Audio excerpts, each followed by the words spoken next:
everybody. So, the mood graph today. It's easy for us to be able to answer questions like how was your day? How energetic are you feeling? How pleasant are you feeling?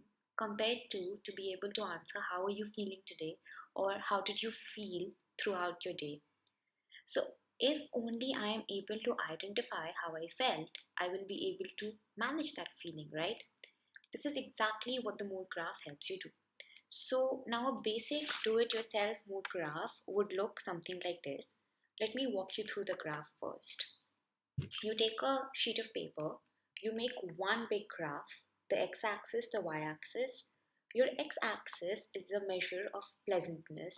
So here, if you can see it, you label it pleasantness, the positive and the negative. Your y-axis is a measure of energy. So again, positive and negative. Now coming to your quadrants. The quadrant where you have positive energy and positive pleasantness is your yellow quadrant. The quadrant beside it will become this quadrant. The quadrant beside it will become the quadrant where you have negative pleasantness and high energy.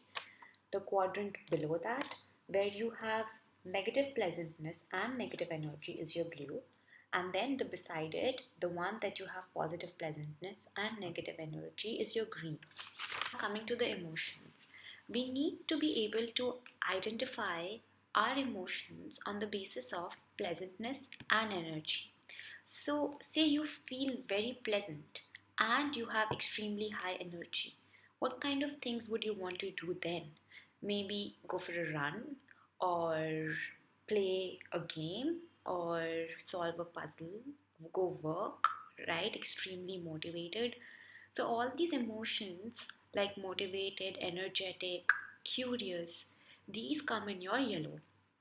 The opposite of it, when you have very high energy but your pleasantness is negative, then you would want to do things which are negative. For example, you would want to yell at somebody, you get feelings like jealousy, anger, everything that's negative pleasantness but high energy. Coming to very low energy. So when you have low energy, most of us think that low energy is always bad. But no, low energy can be also things like calm, serene, at ease. So these things are when you're just at home watching TV or reading a book. You're pleasant, you're feeling very pleasant, but the energy level is low. Coming to blue, now that is when you feel unpleasant and you feel low energy as well. So emotions like sadness, left out, insecure, afraid, these things come in blue. Basically, times when you want to sit and cry or just want to stay away from everybody and hide in bed. Now, how does this work? We would like to be able to stay in yellow and green for most parts of our lives. It is not bad to be in a red or blue. The only thing that we need to learn is to be able to convert a red or blue into a green or a yellow. So it is very easy for us to be able to convert once we have identified where we are functioning.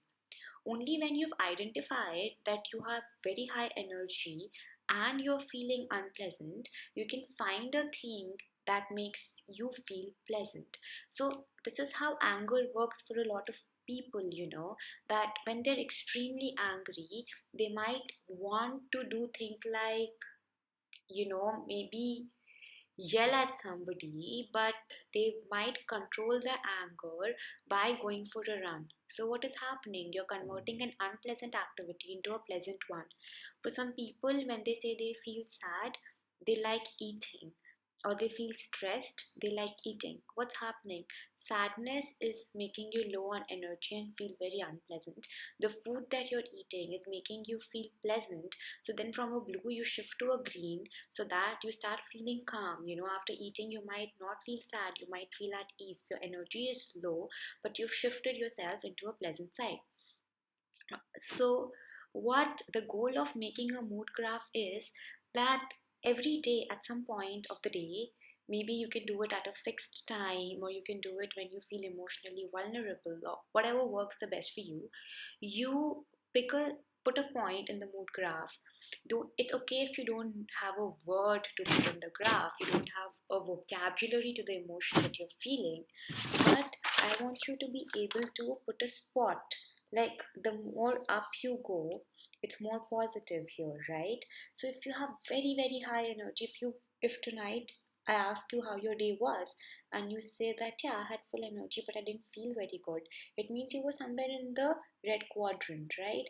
So, similarly, if you keep doing this for a week, for a month, or even if you do it only when you did not feel very good, you will be able to identify which is my emotional bully and how I'm going to convert it into something positive.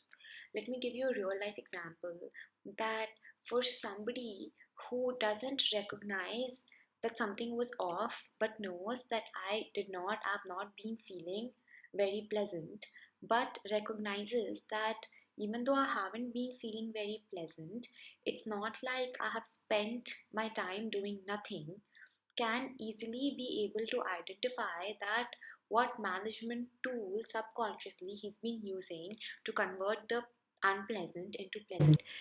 Once you start making it right, once you do it for a week, you will yourself have so many answers that you will get hooked on to it. So creative versions are when you start writing down the management techniques, you take big papers and you make a big 4-page mood graph for the entire family. Now you have virtual apps.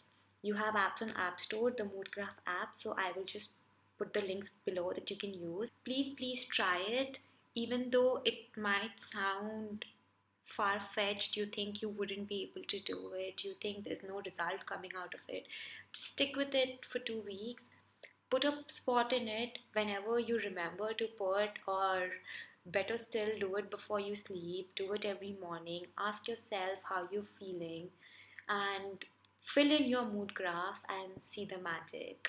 It's one of the most efficient self-management tools that I've come across, and in future I'll keep coming with more and more self-management, self-awareness tips, and I hope you enjoy the graph. See you soon.